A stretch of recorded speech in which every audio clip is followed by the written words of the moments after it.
Martino. L'opinion populaire. Cube Radio. Cube Radio. En direct à LCN. À LCN. Richard Martineau à Cube Radio. Salut Richard. Salut Jean-François. Est-ce que tu es déjà allé sur le site Internet de la CEPAC, la Société des établissements de plein air du Québec? Ça a l'air que c'est l'enfer, un labyrinthe épouvantable. Tu as besoin d'une boussole pour te trouver là-dedans. Alors là, ils ont dit on va avoir un nouveau site. Le site était censé être prêt l'année passée. Devine quoi? Il est pas prêt. Il est pas prêt. Il va être prêt l'année prochaine. Il va coûter 17 plus cher. Ça va coûter 2 760 000 $. Et on dit que ça, c'est à cause de la pandémie, toi. Bon. La pandémie et aussi les nouvelles exigences du gouvernement en cybersécurité. Le ministre Éric Kerr, donc, ils disent que ça va coûter plus cher. Et ça heureusement, la bonne nouvelle, c'est que c'est rare que ça arrive. Quand on se lance dans des projets informatiques au Québec, habituellement, pile poil.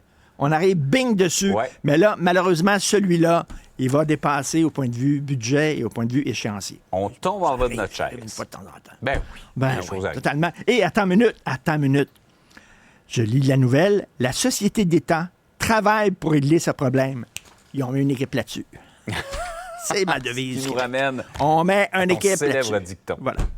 Il faut Ben oui. revenir sur la nomination de ces membres du Conseil d'administration de Santé Québec. La nomination de Christiane Germain a fait beaucoup réagir. Oui, écoute, moi, j'aime beaucoup Mme Germain. J'ai beaucoup de respect pour elle. Puis j'ai aucun problème avec le fait que Mme Germain, des Hôtels Germain, soit nommée présidente du CA de Santé Québec. D'ailleurs, une petite parenthèse.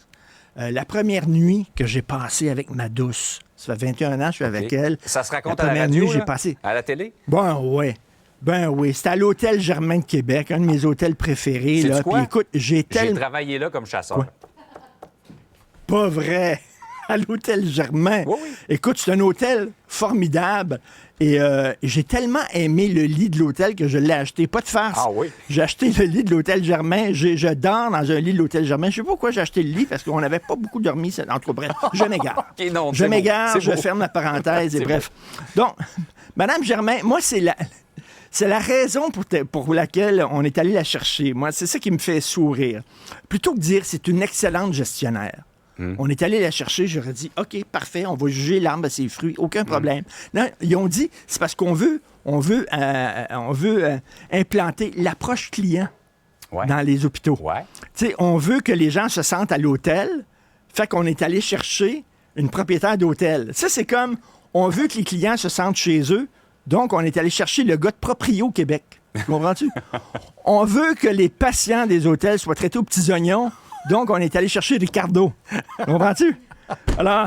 Oui, je vois le concept, là. Alors, est-ce que ça prend vraiment quelqu'un qui vient du milieu hôtelier pour dire aux travailleurs du système de santé qu'il faut traiter les patients avec respect et dignité? Vraiment, moi, je pensais que ça venait tout seul quand tu étais infirmier, quand tu travaillais dans un hôpital. Et tu sais, là, on dit, les hôpitaux, ça va être comme des hôtels. Ça, c'est la CAQ. Ils veulent tout le temps faire mieux, tu sais. C'est pas tout d'avoir un tunnel. Il faut que ça soit le plus gros tunnel au monde.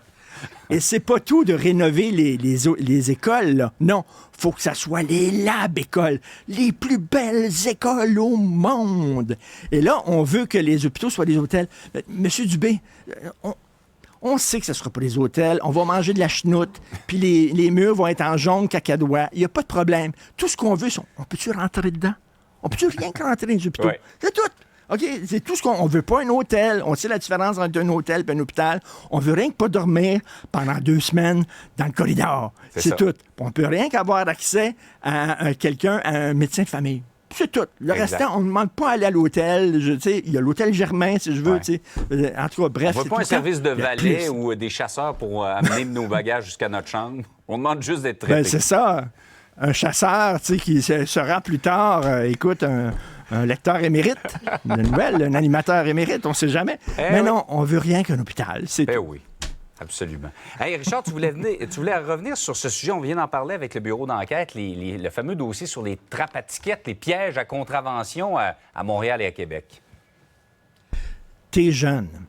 Tu regardes des émissions de police. Tu dis, moi, je vais être police dans la vie. C'est le fun. Arrêter des méchants bandits. Faire en sorte que la société soit plus sécuritaire. Fait que là, tu t'en vas au cégep Maisonneuve en technique policière. Puis après ça, tu vas à Nicolette, l'école de police.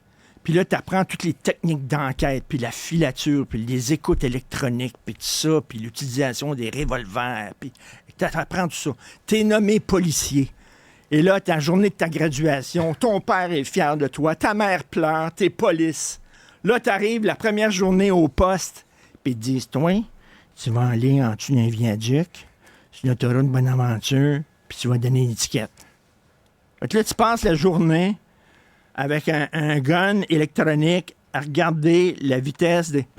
Tu sais, tu dois te dire, écoute, je suis un percepteur de taxes. C'est ça que moi, c'est pour ça que je suis devenu policier, là, pour aller ramasser de l'argent pour la ville de Montréal. Je comprends que dans certains quartiers, on a besoin effectivement de policiers parce que c'est dangereux et les gens conduisent mal, mais on le sait, là. Je veux dire, on n'a pas une poignée dans le dos. Ils ont des quotas de tickets parce qu'il faut qu'ils ramassent de l'argent pour la ville de Montréal parce qu'ils ont besoin d'argent pour, dans le village, avoir des boules disco au-dessus de la rue, des mini-golf, puis des zèbres en carton-pâte géants pour rendre le village festif et accueillant. Fait que ça prend de l'argent, ça. Fait que là, tu dis, moi, j'ai fait ça. Je suis allé à Nicolette toutes ces années-là. Tu sais, vraiment, ça doit être extrêmement frustrant. Tout ça pour ça. Les trappes à tickets, on va se le dire, ça n'existe que pour ramasser de l'argent et on prend des policiers qui devraient servir peut-être à autre chose parce que ça a l'air que peut-être Montréal n'est pas une ville hyper sécuritaire, mais on les met dans des endroits pour donner des contraventions. Mais Richard, je pense que l'immense majorité des policiers, ça ne doit pas être leur tâche favorite, mais juste en terminant comme ça, une fois, j'ai eu une conversation avec un policier qui faisait du radar. Il m'a montré son radar, je te jure. Il m'a dit ça comme ça. Il dit ça, là, c'est une machine à imprimer de l'argent. Il aimait ça, donner des contraventions. C'est la seule fois dans ma vie que j'ai vu un policier adorer donner des contraventions. Je dirais même pas pour quel corps de police il travaillait, mais c'est sur la rive sud de Montréal. Hey, là-dessus, Richard, passe une belle fin de semaine.